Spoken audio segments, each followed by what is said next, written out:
नमस्कार, स्वागत है आपका बिहार न्यूज में। मैं हूं तनुप्रिया। बढ़ते हैं खबरों की ओर। हेडलाइन के प्रायोजक है बीएमएच के मसाले, अच्छी सेहत के लिए जरूर, जो है स्वाद में भरपूर। मुजफ्फरपुर बालिका गृह यौन उत्पीड़न की घटना को लेकर बिहार विधानसभा में लगातार 3 दिनों से हंगामा हो रहा है।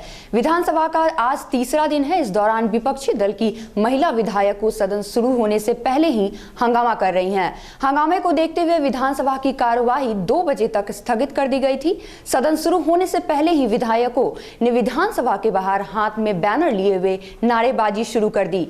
विरोध प्रदर्शन कर रही महिलाएं सरकार के काफी नाराज नजर आ रही हैं। महिला विधायकों ने सरकार पर गंभीर आरोप लगाया है।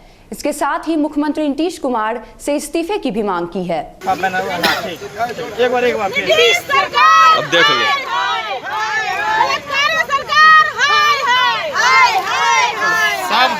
मुजफ्फरपुर बाल गृह मामले में राजनीतिक पार्टियों का आरोप प्रत्यारोप का खेल रुकने का नाम नहीं ले रहा। जदयू प्रवक्ता नीरज कुमार ने तेजस्वी पर हमला बोलते हुए कहा है कि जो खुद रेप के मामले में आरोपी हैं वह सरकार की आलोचना कर रहे हैं।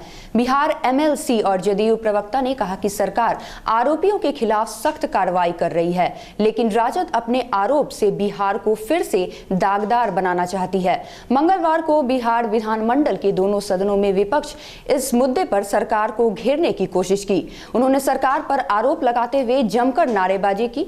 वहीं इस मामले में तेजस्वी पर हमला बोलते हुए जदयू प्रवक्ता ने कहा कि जो खुद रेप के मामले में आरोपी हैं वह सरकार की आलोचना कर रहे हैं। विधायक दल के नेता और 46 आपराधिक और गंभीर आपराधिक मामले के विधायकों के नेता माननीय तेजस्वी यादव जी, मुजफ्फरपुर की घटना जो शर्मसार करने वाला है, दुखद है।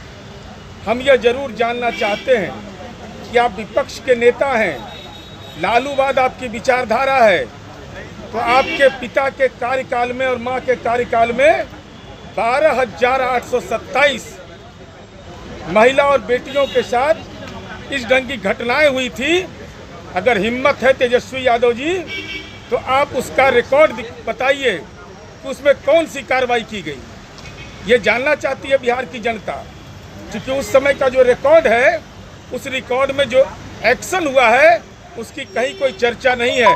तो पिता जमानत पर अभी हैं, स्वास्थ्य के आधार पर, और आपको ये बताना चाहिए कि आपके पिता के कार्यकाल में ये सामाजिक जकड़न की जो घटनाएं 12,827 हुआ था, उसमें कौन सी कार्रवाई की गई, ये हम जानना चाहते हैं। और यह भी कहना चाहते हैं कि मुजफ्फरपुर की घटना में कोई आपका योगदान नहीं है। आप न उद्भेदन में है न अन्वेषण में है। हम आपसे यह जानना चाहते हैं कि विपक्ष के नेता होने के चलते आप अपनी भूमिका बताइए। अगर आपराधिक घटना, गंभीर ढंग की घटना हुई है, तो हमारी सरकार ने ही, हमारी सरकार, उसमें इनका कोई योगदान नहीं है। हमने नवंबर 2017 में Tata institute of social sciences को ये जिम्मेवारी दी। इसलिए हम यह केवल कहना चाहते हैं कि माननीय तेजस्वी यादव जी, आप यह बताइए कि दुष्कर्म के आरोपी आज भी आपके दल के विधायक बनकर के बैठे हुए हैं, प्रेरणा स्रोत है। लज्जा नहीं थी। महिला सशक्तिकरण की बात आप करते हैं कि जो नवरात्र की अवधि में जब माँ, बहन, बेटी की पूजा की जाती है, उस समय आपके पिता राजवल्लभ यादव से मिलते हैं। ये नजरिया है आपका महिलाओं के प्रति और बेटी के प्रति। सरकार संवेदनशील है। 72 घंटे के अंदर में हमने अपराधियों की गिरफ्तारी सुनिश्चित किया। वैज्ञानिक अनुसंधान इसके हो रहे हैं और तमाम तथ्य, मेडिकल भी हम लोगों ने पीएमसीएच में करवाया। कोई भी किसी, हम ये इसलिए कहना चाहते हैं कि अगर आप आलोचना कर रहे हैं तो सलाह दीजिए, इसमें कौन सी जांच में लैप्सेज है, कहाँ गड़बड़ी हो रही है और नहीं। और साथ ही साथ अपना जो स्वर्णिम कार्यकाल है, अपने माँ पिताजी से पूछ करके जवाब बिहार की जनता को बताइए कि जो घटनाएं उस समय प्रतिवेदित हुई थी, आपने उसमें कौन सी कार्रवाई की। नेता प्रतिपक्ष तेजस्वी यादव ने राज्य में हो रही बलात्कार की घटना पर मुख्यमंत्री नीतीश कुमार पर प्रहार किया है। उन्होंने सवाल पूछते हुए कहा कि आखिर मुख्यमंत्री नीतीश कुमार चुप क्यों हैं? किसे बचा रहे हैं? बिहार में फिर एक 4 साल और एक 9 साल की बच्ची से बलात्कार के बाद कत्ल। इसलिए नीतीश कुमार सुशासन बाबू हैं, क्योंकि वो बलात्कारियों के साथ हैं। अगर नीतीश कुमार का मुजफ्फरपुर बालिका गृह बलात्कार कांड में मुख्य आरोपी से कोई संबंध नहीं है तो सामने आकर अपना पक्ष क्यों नहीं रखते? केंद्रीय गृह मंत्री ने कहा कि अगर राज्य सरकार सीबीआई जांच की मांग करती है तो हम स्वीकार करेंगे। और ये सिर्फ मुजफ्फरपुर की ही बात है। इससे पहले आप देखिएगा छपरा में स्कूल में हेडमास्टर से लेके सभी छात्राओं के साथ फैमिली। उससे पहले अगर आप याद कीजिएगा तो गया में पिता के सामने उनकी बीवी और बेटी के साथ जो है ज़बरदस्ती किया गया, सब लोगों ने देखने का काम किया। कैमूर आप चले जाइए, नालंदा जो मुख्यमंत्री का खुद स्वयं गृह जिला है वो देख लीजिए। तो ये अगर आप लोग देखिएगा, जो हमारा आंकड़ा जो हमारे पास उपलब्ध है या वेबसाइट पे उपलब्ध है, तो जब से डबल इंजन की सरकार बनी है, चोर दलवाजी से जनादेश का अपमान करके, तब से जो है डबल इंजन का लगता है इंजन अपराध में लग गया है और बढ़ोतरी काफ़ी ज़्यादा हुई है। तो लॉ एंड ऑर्डर नाम की चीज़ नहीं।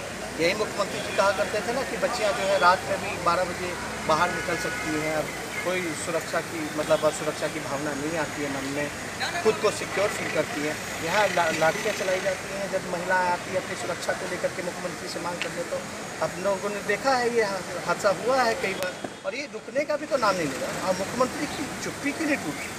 आखिर मुख्यमंत्री पद जनता के रिप्रेजेंटेटिव है, जनता के लिए, और जनता के उत्तर उनको देना पड़ेगा कि जनता अगर सवाल उठाती है इस तरह की घटना कब थमे। क्या मांग?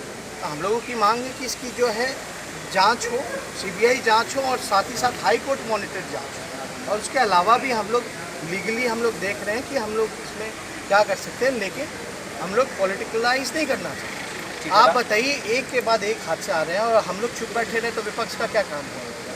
हम लोगों का यही काम है ना कि सरकार को नींद से जगाना, उनकी कमियों को गिनाना। लेकिन सरकार के लोग अगर अपराधियों संरक्षण देने का काम करेंगे, ब्रजेश ठाकुर का पूरा अखबार जो है आपके पूरे विधानसभा में हर एक चैम्बर में मिलेगा, और सुशील मोदी जो उप मुख्यमंत्री उनके चैम्बर में वो दिन रात पड़े रहते थे, उनके साथ उठना बैठना हुआ करता था। मुख्यमंत्री उनके लिए चुनाव प्रचार कर चुके हैं, तो कहीं ना कहीं तो पॉलिटिकल कनेक्शन तो है। यानी इसमें जो नाम भी सुनने में आ रहा है कि बड़े बड़े लोग भी इन्वॉल्व हैं। कौन इन्वॉल्व? क्या नाम? कई लोग हैं इन्वॉल्व। तो जांच होगी तो जांच पता चलेगा ना। सृजन घोटाले में तो हम लोग बोलते रहे तो क्या होगा। Patna Magadh university commerce college के परिसर में एआईएसएफ कार्यकर्ताओं द्वारा कॉलेज के गेट पर मुख्यमंत्री नीतीश कुमार का पुतला फूंका गया। वहीं एआईएसएफ संघ के कार्यकर्ताओं पर कल राजभवन मार्च के दौरान जमकर लाठियां पुलिस के द्वारा चटकाए जाने के विरोध में भी और इंटर स्नातक के नामांकन में बिहार बोर्ड के दखल बंद करने की मांग को लेकर आज मुख्यमंत्री का पुतला फूंका गया। वहीं इनकी मांगे पूरी नहीं होने पर आगामी दिनों में उग्र आंदोलन की बात भी कही गई। जवाब हम लेके रहेंगे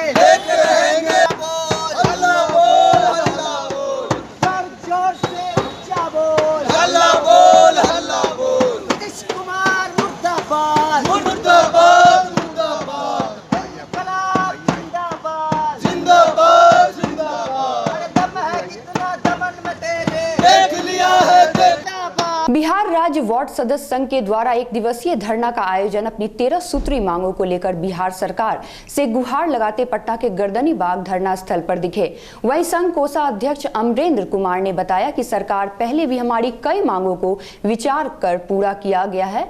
आशा है कि सरकार पुनः हमारी मांग पूरा करेगी। हम लोग पूरे बिहार के वार्ड सदस्य 13 सूत्री मांग को लेकर के, जिसमें पेंशन मुख्य रूप से शामिल है और कंप्यूटर शिक्षा जो बंद है पूरे बिहार में, ग्रामीण बच्चों को जो नहीं मिल रहा है उसको लेकर के, और अन्य जो समस्याएं जो मुखिया जी हम लोगों को क्रॉस करते हैं उसको लेकर के हम लोग यहाँ आए हैं। और आशा करते हैं हमारे मुख्यमंत्री जी सभी मांगों को पहले भी पूरी कर चुके हैं। 6 से हम लोग माननीय मुख्यमंत्री जी से अपनी मांग को रखते आ रहे हैं और बारी बारी से हमें वो अपना अधिकार दे रहे हैं। मैं इस बार भी माननीय मुख्यमंत्री जी को इस माध्यम से धन्यवाद देने आया हूं, और साथ ही अन्य जो समस्या उत्पन्न हो रही है, जैसे मुखिया जी खाता में पैसा भेजने में वार्ड सदस्यों को काफ़ी परेशानी करते हैं, और यहाँ तक कि वार्ड समिति का जो सचिव का चुनाव होता है उसमें इंटरफेयर करते हैं। चुनाव होने के बाद भी उसको जो है अग्रसारित प्रमाणित नहीं करते हैं, जिसके वजह से खाता नहीं खुल पाता है। आज आप लोग क्या करें? आज हम लोग जो है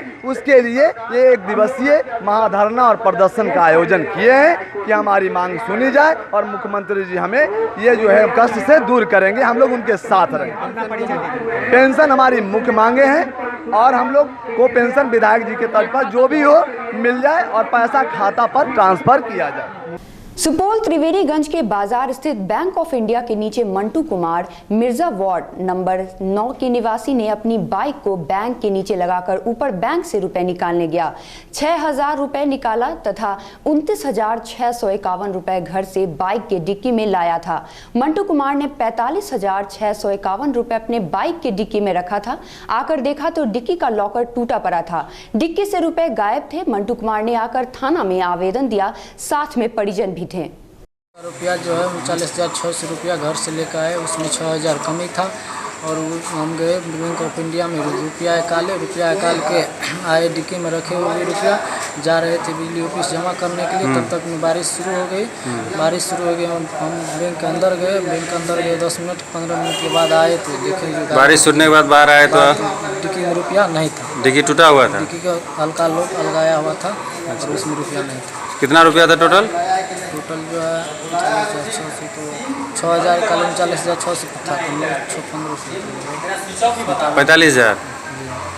कितना रुपया था? 39,651 रुपया पहले से था। 6,000 और निकाल के उसमें था। हाँ, कितना हुआ? 45,000। मंगलवार को सासाराम में दिन दहाड़े एक युवक को भूमि विवाद में गोली मार दी गई।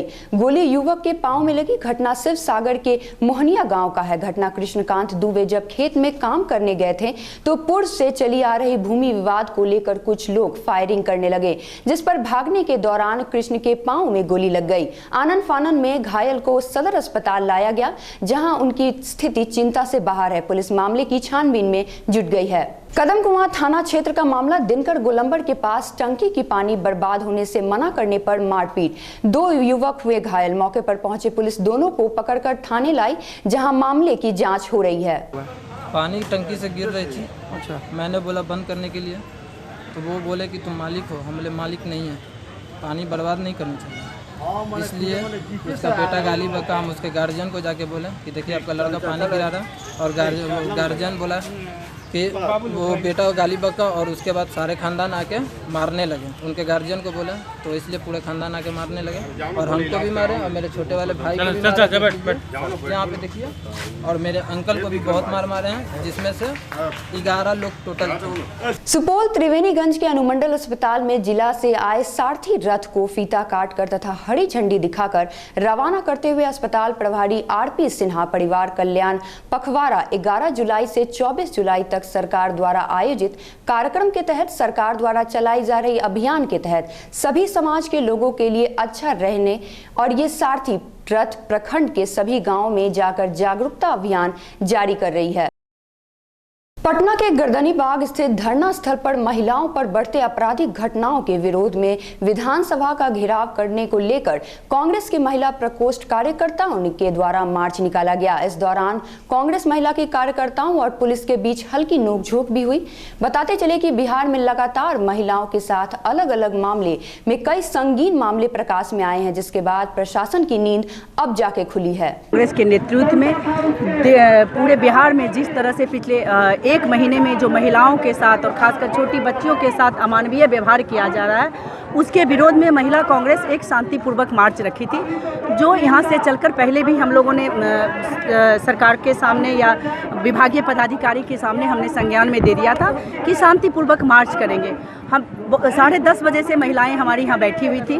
तब तक सब कुछ साथ चल रहा था। चूँकि महिला कांग्रेस की मैं अध्यक्ष हूँ और मैं आज यहाँ इन लोग के साथ आई, पता नहीं इन लोग के दिमाग में क्या लगा कि शायद कुछ ये लोग हंगामा करेंगी। हम लोग तो कुछ नहीं, शांत से बैठी हुई थी। आप लोग भी आसपास बैठे हुए हुए थे। उसके बाद इनके पास एक भी महिला पुलिस नहीं थी और इन्होंने महिलाओं के ऊपर नारेबाजी थोड़ी बहुत शायद कुछ की है। इन्होंने डंडा चलाया तो इसके कारण कुछ महिला बहनें को चोट भी लगी। हमारे साथ कुछ पुरुष विधायक भी थे, टुन्ना जी थे, शकील साहब थे, बहुत सारे थे, अजीत शर्मा जी।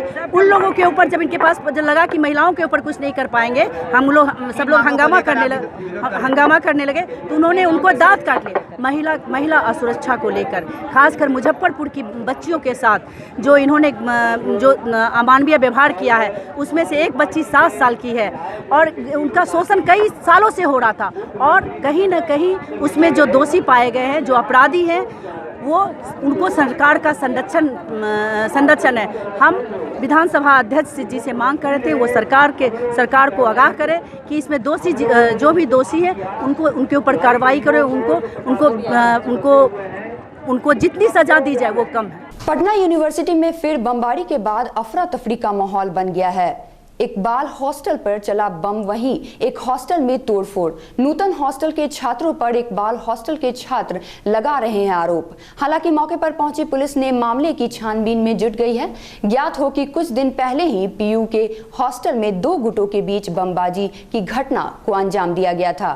अभी हम सब मतलब क्या बोलते हैं, हम नहा के जस्ट रूम में गए थे। उसके बाद फिर देखे कि उधर से वहाँ से 30 लड़का पूरा रड और लाठी लेके एकदम दौड़ले आ रहा था। छात्रावास का नाम बताओ। मिंटू छात्रावास था और न्यूटन छात्रावास के सब छात्र थे। उसके बाद हमसे जैसे निकलते ही मतलब हम सब गए ना, 2 बम मार चुका था। उसके बाद हमसे बाहर निकलते सब वापस फिर भाग गया सब। अच्छा, बम चलाया भी? हाँ, 2 बम चलाया। एक यहाँ पे घायल भी हुआ है? कोई घायल भी हुआ है? घायल नहीं हुआ है। काहे क्यों हुआ ऐसा पता नहीं, वो सब आप हमसे नहा के जस्ट रूम में गए थे, अचानक उधर से देखे लाठी उठी लेके सब आ गया। कितने बम चला है? 2 बम चला है। संपतचक प्रखंड के आदेश पंचायत गोपालपुर में मंगलवार को पटना यूनिवर्सिटी के छात्रों के द्वारा उत्क्रमित मध्य विद्यालय सोहंगी में स्वच्छता को लेकर विद्यालय के छात्रों एवं छात्राओं को जागरूक किया गया और विद्यालय से छात्रों के साथ सोहगी गांव का भ्रमण किया गया और छात्रों के हाथ में स्लोगन लिखी तस्वीर लेकर वह नारे लगाते हुए स्वच्छता के प्रति ग्रामीणों को जागरूक किया गया। वहीं विद्यालय में छात्र एवं छात्राओं ने बताया कि विद्यालय में साफ सफाई भगवान भरोसे है। भोजपुरी फिल्म के स्टार खेसारी लाल यादव अब पॉलिटिक्स में हाथ आजमाना चाहते हैं। खेसारी लाल यादव 2019 का लोकसभा चुनाव लड़ना चाहते हैं। यादव ने कहा कि वो 2019 का लोकसभा चुनाव महाराजगंज से लड़ेंगे। भोजपुरी स्टार खेसारी लाल यादव ने बताया कि वो आरजेडी के टिकट पर महाराजगंज से चुनाव लड़ेंगे। उन्होंने कहा कि टिकट के लिए लालू यादव से बात चल रही है। कुछ दिनों पहले खेसारी लाल यादव ने मुंबई में लालू प्रसाद यादव से मुलाकात की थी। खेसारी लाल का कहना है कि अगर किसी कारण से उन्हें आरजेडी से टिकट नहीं मिलती है तो वो निर्दलीय ही चुनाव लड़ेंगे। इंटर की छात्रा सोनाली हत्याकांड के विरोध में भारतीय सामाजिक संस्थान ने सोमवार को शहर में कैंडल मार्च निकाला। यह मार्च शहर के बस स्टैंड से प्रारंभ होकर एडीपी चौक होते हुए चांदनी चौक पहुंची। वहां पहुंचकर 2 मिनट का मौन रखकर श्रद्धांजलि दी गई। संस्थान ने कासिफ उमर की अगुवाई में दर्जनों छात्र नौजवानों ने एक हाथ में कैंडल व दूसरे हाथ में तिरंगा लेकर छात्रा सोनाली के हत्यारों को फांसी की सजा देने की मांग की। जिंदाबाद जिंदाबाद, इंडियन सोशल ऑर्गेनाइजेशन जिंदाबाद जिंदाबाद। हमारी मांगे केवल इतनी है, एसआईओ केवल इतना चाहता है। मैं 2 पंक्तियों में कहना चाहता हूं कि जालिमों से बयान साफ साफ चाहिए, जालिमों से बयान साफ साफ चाहिए। हमें कुछ और नहीं, ऐसा हमें कुछ और नहीं सोनाली का इंसाफ चाहिए। तो मैं ये कहना चाहूँगा कि आज हमारी जो पूरी टीम यहाँ खड़ी हुई है, पूरी युवा शक्ति एक साथ आई है। इनका कहना यही है कि हो गई है पीर पर्वत सी पिघलनी चाहिए, हो गई है पीर पर्वत सी पिघलनी चाहिए। इस हिमालय से भी कोई गंगा निकलनी चाहिए। मेरे सीने में न तेरे सीने में ही सही हो, लेकिन आग कहीं भी आग जलनी चाहिए। तो हमारा मकसद ये है कि जो हमारा जो नारा था कि पढ़ेगी बिटिया बढ़ेगी बिटिया, उसको जो दबाया गया है कि पढ़ेगी मरेगी बिटिया दबा देगी मीडिया, उसको खत्म कर दिया जाए। हमारे बीच जो कत्लें हो रही है रोज रोज, आज हम ये समझ रहे हैं कि ये जो भीड़ तंत्र पे हावी हो रहा है, तो मैं ये चाहता हूँ कि सोनाली के लिए नहीं, सिर्फ अगर जो भी हत्या हो हमारे देश में, अगर आज बेगूसराय में अगर हत्या हुई है तो कल हो सकता है कि हत्या हमारे अररिया में हो सकती है, क्योंकि इसलिए हमारे अररिया में खड़े हुए हैं। तो आप क्या मांग रखना चाह रहे हैं? तो मेरा मांग केवल इतना है सरकार से कि जो हत्याएं हो रही है, जो उनके कातिल हैं, उनको सामने लाया जाए, ठीक है, उनको फांसी दी जाए। ताकि मैं ये कहना चाहूँगा कि जब तक नहीं होगी कातिलों को फांसी, तब तक जो ही मरती रहेगी ट्रेसा गांधी और ट्रेसा इंदिरा और झांसी। सूचना एवं प्रौद्योगिकी के क्षेत्र में अपनी आंख जमाने वाले मुंगेर जिले के हवेली खड़गपुर प्रखंड के निवासी राजेश मिश्रा को आईटी सेक्टर के बेहतर काम के लिए ग्लोबल सीएफओ एक्सीलेंस अवार्ड से सम्मानित किया गया है। यूरोपीय देश साइप्रस में राजेश मिश्रा को इस प्रतिष्ठित सम्मान से नवाजा गया है। गौरतलब है कि राजेश कुमार मिश्रा की एग्जीक्यूटिव इन्फो आईटी विश्व के कई देशों में कार्य कर रही है। इतना ही नहीं, भूप नारायण मिश्रा ट्रस्ट के तहत नवयुवक सेवा संघ के सैकड़ों युवाओं को जोड़कर सामाजिक कार्यों में भी सक्रिय भागीदारी निभा रही है। पिछले दिनों राजेश कुमार मिश्रा सुकन्या समृद्धि की ओर से एक कदम और बेटी बचाओ बेटी पढ़ाओ मुहिम के तहत लगभग 10,000 बालिकाओं के बीच स्कूली बैग और पाठ्य सामग्री वितरित की। जानते हैं कि श्री राजेश कुमार मिश्रा जी आज के डेट में लड़की बचाओ लड़की पढ़ाओ के मतलब जोर दे रहे हैं। उन पर काफ़ी जोर है उनका कि लड़की को पढ़ाना, आगे बढ़ाना है। तो बैग वितरण एक बहुत बड़ी चीज़ नहीं है, लेकिन एक प्रोत्साहन है कि बच्ची कैसे स्कूल की ओर जाए और पढ़े। मोकामा प्रखंड के दरियापुर मध्य विद्यालय में एक छात्रा से हुई छेड़छाड़ की घटना के बाद अधिकारियों की गाज आरोपियों पर आखिरकार गिर ही गई है। इस वारदात के मुख्य आरोपी टोला सेवक को सेवा से मुक्त करने के विभाग से अनुसंधान की जा रही है। वहीं जूनियर शिक्षक के गलत ढंग से स्कूल प्रभारी बनने को अधिकारियों ने काफी गंभीरता से लिया है। इस विद्यालय में सीनियर शिक्षक के बावजूद सुजीत पासवान वर्षों से हेडमास्टर के पद पर विराजमान है। प्रखंड शिक्षा पदाधिकारी राकेश कुमार सिन्हा ने कदम से अन्य स्कूलों में भी जूनियर शिक्षक का स्कूल प्रभारी पद से हटाने का दबाव बढ़ गया है। मोकामा में कई स्कूलों का प्रभार जूनियर शिक्षक के जिम्मे है, जिस कारण विद्यालयों में बच्चों का निवाला घोटाला हो रहा है। नए स्कूल इंस्पेक्टर ने किसी भी सूरत में व्यवस्था में सार्थक सुधार लाने की कवायद को तवज्जो दी है। में किसके आदेश से वे प्रभारी बन बैठे, जबकि ऐसा होना नहीं है। सबसे जो वरीयता में जो प्रथम वरीयता के जो शिक्षक हैं उनको प्रभारी होना है, न कि तृतीय वरीयता। और जहाँ तक सवाल है उस बालिका के साथ छिड़काने का, तो हमारे जो विद्यालय के जो अभिलेख हैं वो बता रहे हैं कि वो बच्ची हमारे विद्यालय की थी ही नहीं। और जो टोला सेवक जो है वो अभी यहाँ से विद्यालय से अनुपस्थित है। पता चला कि उस पर FIR हुआ है।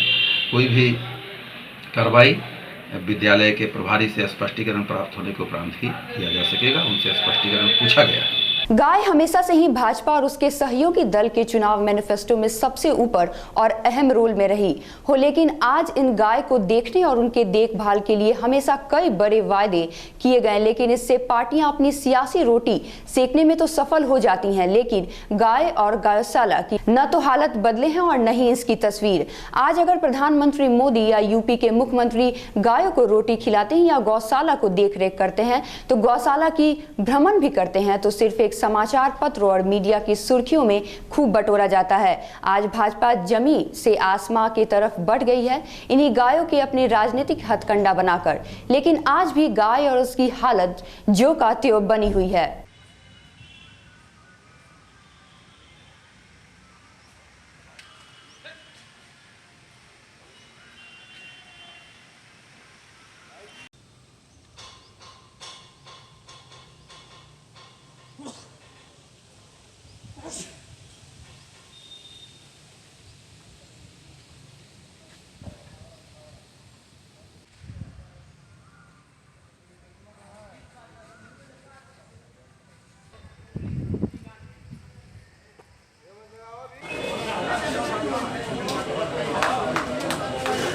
सर जो भैया ऐसा है कि जो है जितनी भी गाय जो आती हैं दान दक्षिणा में बिल्कुल सब आती हैं रिजेक्ट टाइप का है।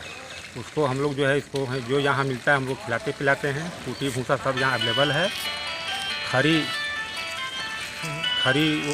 दिलाता है कि 15 किलो सुबह 15 किलो भोर में, है ना। और अभी जो टोटली जो गाय देख रहे हैं वो जो है बिल्कुल कसाई का पकड़ा हुआ है, थाना से आया हुआ है एकदम बुरा। उसको हम लोग अपने हाथों से उसको लोशन लगाते हैं। अभी बहुत सारे गाय हैं जिनकी स्थिति काफ़ी दयनीय हो चुका है, मरने के कगार पे है। पुरानी गाय है वो बिल्कुल पुरानी गाय हैं, एकदम रिजेक्टेड गाय है। हाँ, और जो टोटली जो जानवर है उसको हम लोग अपने हाथों से लोशन लगाते हैं। आपकी ये पूरा कैंपस में पानी भरा हुआ है? जी हाँ, कैंपस में पानी है, तो अभी उसका जो है व्यवस्था किया जा रहा है, काम लगा हुआ है। और आधा बन चुका है, आधा अगला ट्रिप में भी बन जाएगा। अनुमंडल पदाधिकारी इस बारे में कभी बोले हुए हैं? जी, अभी अनुमंडल पदाधिकारी से हम तो बात नहीं की है। साहब लोग हमारे जो अध्यक्ष है वो बातचीत किए होंगे। 14 लाख रुपया गोपाल बाबू राज्यसभा से प्राप्त हुआ है, जो नया मवेशी का घर बन रहा है। गौशाला प्राचीन है, 110 साल पुराना है, तो स्थिति उसका पानी का निकासी नहीं है, पानी लगता है। 6 लाख रुपये के लगभग में लोकसभा सांसद खेदी पासवान जी के द्वारा बीच का कुछ मैदान का एरिया को ढलाई कराया जा चुका है और स्थिति दिन पे दिन सुधर रहा है। 40 मवेशी का स्ट्रेंथ है और कैमूर प्रशासन और जिला प्रशासन रोहतास पुलिस विभाग द्वारा पकड़ के मवेशियों की संख्या 100-120 कर दी जाती है। गौ सेवक को नहीं बढ़ाया जा सकता है क्योंकि आर्थिक स्थिति इतनी सुदृढ़ नहीं है गौशाला की। चंदे पर आधारित और मेंबर के सहयोग से ही चलता है। इसके अलावा कहीं से भी सरकार का आवंटन नहीं है। पिछले वर्ष 1 लाख का आवंटन हुआ था, जिसमें कि 50,000 रुपये का दवा पशुपालन विभाग द्वारा खरीदा गया है और 50,000 कुट्टी मद में दिया गया है। इसके अलावा आज तक के इतिहास में जहाँ तक हमको मालूम है 1 रुपया भी सरकार और प्रशासन के द्वारा कोई सहयोग नहीं मिला है। में कोई भी दुधारू नहीं आती है, वृद्ध और विकलांग गाय ही आती है, वही उसका उद्देश्य है।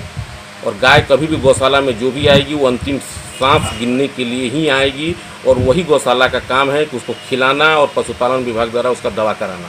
दयनीय होने के पीछे जो रीज़न है कि जो प्रॉपर फंडिंग होनी चाहिए लोगों के माध्यम से या समाजसेवी संस्थाओं के माध्यम से या उसमें जो अलग अलग वर्ग है सोसाइटी का, वो लोग जब तक फंडिंग नहीं करेगा तब तक इस तरह की संस्था का विकास संभव नहीं है। क्योंकि उसमें जो पशुएं हैं उनको भोजन चारा आदि की व्यवस्था करने के लिए राशि की ज़रूरत होती है। सरकार के द्वारा जो राशि प्रदत्त हो रही है वो बहुत सफिशिएंट नहीं है। ऐसे में लोगों को आगे बढ़ के आना पड़ेगा और इसको करना पड़ेगा। केवल गाय दे देने से या अपने पशुओं को दे देने से उसका विकास संभव नहीं है। उसके लिए उचित मात्रा में उन लोगों को उसके संपोषण के लिए और उनकी सुरक्षा के लिए लोगों को इस तरह से आगे बढ़ना पड़ेगा कि वो थोड़ा थोड़ा अपना मदद करें। छोटा छोटा सा फंड उन गौशाला के जो सदस्य हैं या जो उसका कोष है उसमें जमा करें ताकि उनकी रक्षा की जा सके और उनका देखभाल की जा सके। हमारे स्तर पे भी बहुत सारे प्रयास किए जाते हैं। संबंधित जो क्या कहा जाता है कि मुखिया या अन्य लोग हैं उनसे बोला जाता है कि कम से कम घास उसके लिए जो उपलब्ध है या भूसा उपलब्ध की उपलब्धता को सुनिश्चित कराया जाए। लेकिन लोग उस चीज़ से ऊपर उठ के नहीं आ पा रहे हैं कि ये बहुत परोपकारी और लोक कल्याणकारी कार्य है। अगर लोग इसमें सहयोग देंगे तो उसकी स्थिति को सुधारा जा सकता है। रोहतास जिले के करगहर प्रखंड के बेसपुरा में पीएनबी बैंक के भवन की हालत काफी जर्जर है, लेकिन इस बात का एहसास न बैंक कर्मियों को है और न वहां के आला अधिकारियों को। भोकड़ी पंचायत के जर्जर इस बैंक की हालत को देखकर आपके रूह कांप जाएंगे। ऐसा लगता है कि बैंक के अधिकारी किसी बड़े हादसे के इंतजार में हैं कि कोई बड़ा हादसा हो, उसके बाद ही बैंक की हालत को सुधारा जाएगा। हम आपको बता दें कि भोकड़ा पंचायत में एकमात्र बैंक पीएनबी है जो भोकड़ी पंचायत में आने वाले गांव के पूरी आबादी को इसी बैंक का सहारा लेना पड़ता है। लेकिन बैंक के ग्राहकों को सुविधा कितनी मिलती है इसका अंदाजा वहां के लोगों से बात करके ही पता चल जाएगा। समस्या है बैंक में। आप देखिए यहाँ जनता को बैठने के लिए जगह नहीं है। देखिए यहाँ छत का छत देख लीजिए, जनता पर गिर जाएगा, जनता घायल हो जाएगी। उसको देखिए। बैंक में और कोई समस्या है आपकी? खाता खोलने में खाता होता बचा आता है, यहाँ फॉर्म नहीं मिलता है खाता खोलने के लिए। बैंक मैनेजर द्वारा क्या कही जाती है? बैंक के स्टाफ बोलते हैं कि फॉर्म नहीं है, दुकान पर जाकर ले लीजिए। 45-50 रुपए का फॉर्म मिलता है 2 कॉपी। पे काम करते हैं मैनेजर साहब, खाता नहीं खुलता है। अररिया के जोकीहाट प्रखंड प्रमुख और उप प्रमुख के लिए कड़ी सुरक्षा व्यवस्था के बीच हुआ चुनाव संपन्न। सबाना आजमी बनी प्रमुख तो मुस्कुरा खातून बनी उप प्रमुख। बता दें कि जोकीहाट प्रमुख और उप प्रमुख पे प्रखंड में 36 पंचायत समिति में 12 समितियों ने अविश्वास प्रस्ताव लगाया था, जिसके बाद प्रखंड कार्यालय भवन में मतदान हुआ, जिसमें वर्तमान प्रमुख को 36 में 24 वोट पड़े और उप प्रमुख को 25 वोट पड़े और दोनों ही फिर से भारी मतों से जीत हासिल की। दोनों को जोकीहाट के वीडियो ने जीत का प्रमाण पत्र दिया।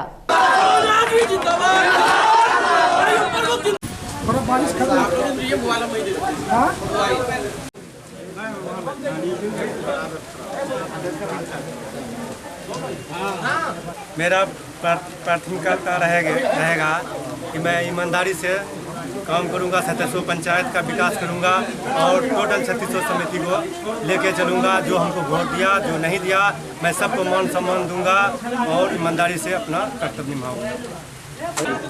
मेरी भूमिका रहेगी कि पंचायत के प्रति, प्रखंड के प्रति जो बिचौलिया लोग हैं उस पर लगाम लगाने का काम करेंगे और जो लोग गलत करते हैं उस पर भी लगाम लगाने का काम करेंगे और यही मेरा भूमिका रहेगी।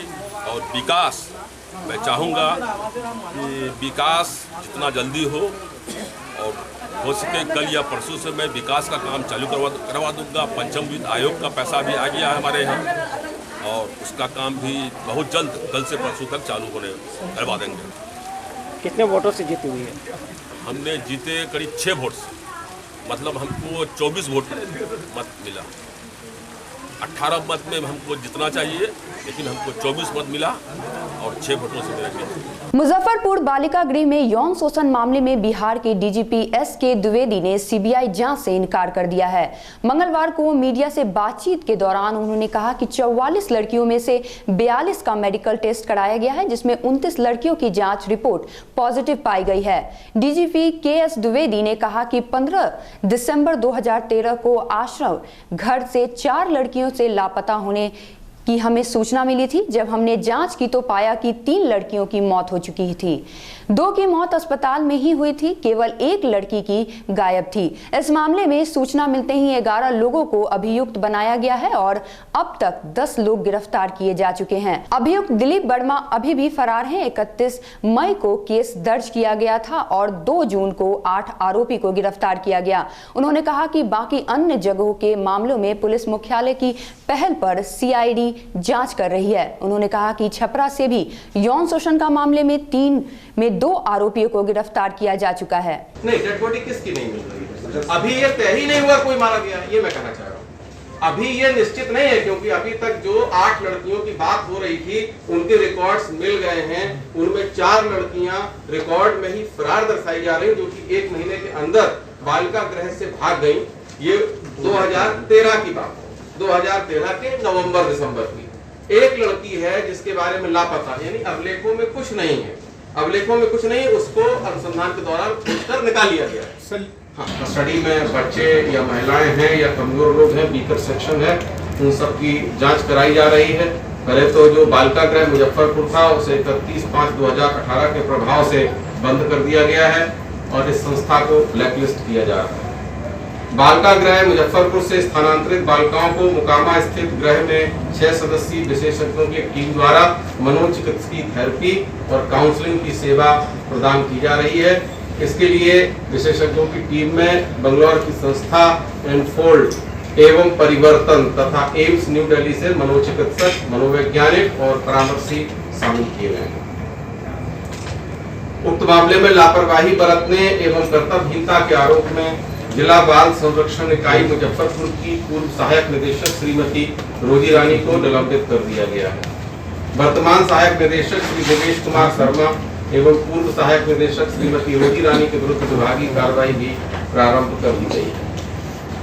भविष्य में ऐसी घटनाओं की पुनरावृत्ति नहीं हो, समाज कल्याण विभाग के प्रधान सचिव यहाँ मौजूद हैं, ये बताएंगे। कुछ बहुत सारी सुधारात्मक कार्रवाइयाँ भी की गई हैं। सुधारात्मक कार्रवाई की समीक्षा पुनः विशेषज्ञों की टीम से कराई जाएगी ताकि कोई कमी न रह जाए। ऐसे सामाजिक अंकेक्षण, जैसा ये सामाजिक अंकेक्षण ही यह हुआ था, यह सोशल ऑडिट की था जिसमें यह बात प्रकाश में आई है, गड़बड़ी प्रकाश में आई है। यह ऑडिट स्वयं समाज कल्याण विभाग ने करवाया था, लेकिन अब इसको ऐसी कार्रवाई को, ऐसे ऑडिट को और कृत कार्रवाई की समीक्षा की स्थायी व्यवस्था की जा रही है ताकि इसको क्रिटिकल बनाया जा सके। लगातार ऐसे सामाजिक अंकेक्षण हो और ऐसी कोई बात इतने दिनों तक छुपी न रह सके या ऐसी घटना नहीं घट सके। इसके लिए मानक प्रक्रिया और मानक मापदंड यूनिसेफ एवं प्रेस के सहयोग से विकसित किए जा रहे हैं। सभी आवासीय सुविधाओं की सुरक्षा व्यवस्था सुदृढ़ करने के लिए निर्देश निर्गत कर दिए गए हैं, जिसमें बालिका एवं बाल गृहों में ट्रांसजेंडर समुदाय के लोगों को सुरक्षा के लिए नियुक्त करने का सरकार का प्रस्ताव है और ये कार्रवाई शीघ्र ही होगा।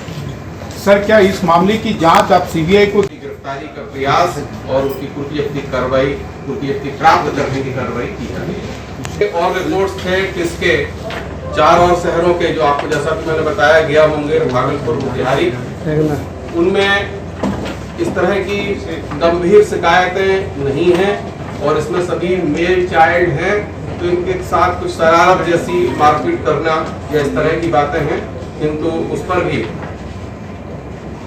वहाँ पर कांड अंकित कर लिए गए हैं और इन्वेस्टिगेशन चल रहा है। इस घटना से अलग जब ये घटना घटी तो इसकी रिपोर्ट के आधार पे पुलिस मुख्यालय ने सीआईडी के माध्यम से सभी जिलों को एडवाइजरी दिया कि ऐसे केंद्र जहाँ जहाँ हैं उनको देखा जाए और ऐसे अगर केसेस हुए हैं तो उस केसेस में सीआईडी लगातार असिस्ट कर रही है। एक केस छपरा में हुआ है जिसका इससे कोई ताल्लुक नहीं है, लेकिन जैसा कि आपको पता है अल्पावास गृह सारण है, सारण के प्रशिक्षण सह पुनर्वास पदाधिकारी ने एवं संचालक संस्था सचिव के विरुद्ध वहां भी एक प्राथमिकी हुई है। इस केस में एक महिला को जांच के दौरान, जो कि जांच पुनः समाज कल्याण विभाग द्वारा ही एक जांच इंस्टीट्यूट की गई थी, जांच के दौरान एक महिला प्रेग्नेंट जैसी लगी, उनकी जांच कराई गई, रिपोर्ट पॉजिटिव आई और फिर उनका बयान लिया गया, उनसे पूछताछ की गई तो 3 आदमियों के विरुद्ध, 3 अभियुक्तों के विरुद्ध इस मामले में भी एक एफआईआर दर्ज हुआ है, जिसका केस नंबर छपरा का टाउन पीएस केस नंबर 388 18 दिनांक 14/7/18 है। ये 376C 201 भादवी के अंतर्गत यह कांड अंकित हुआ है और ये जो आरोप है उसमें वो वहाँ का जो गार्ड है रामस्वरूप पंडित, जो सिक्योरिटी गार्ड था उस केंद्र का, उसके विरुद्ध यह प्रेगनेंसी वाला आरोप है। और दूसरे जो 2 लोग हैं उन्होंने चूंकि जानकारी होते हुए भी इसकी शिकायत नहीं की तो उनके ऊपर साक्ष्य को छुपाने का आरोप है, इसलिए वो लोग भी इसमें आरोपी हैं। ये अलग से घटना है। इस वक्त के बुलेटिन में बस इतना ही। मुझे दीजिए इजाजत। नमस्कार।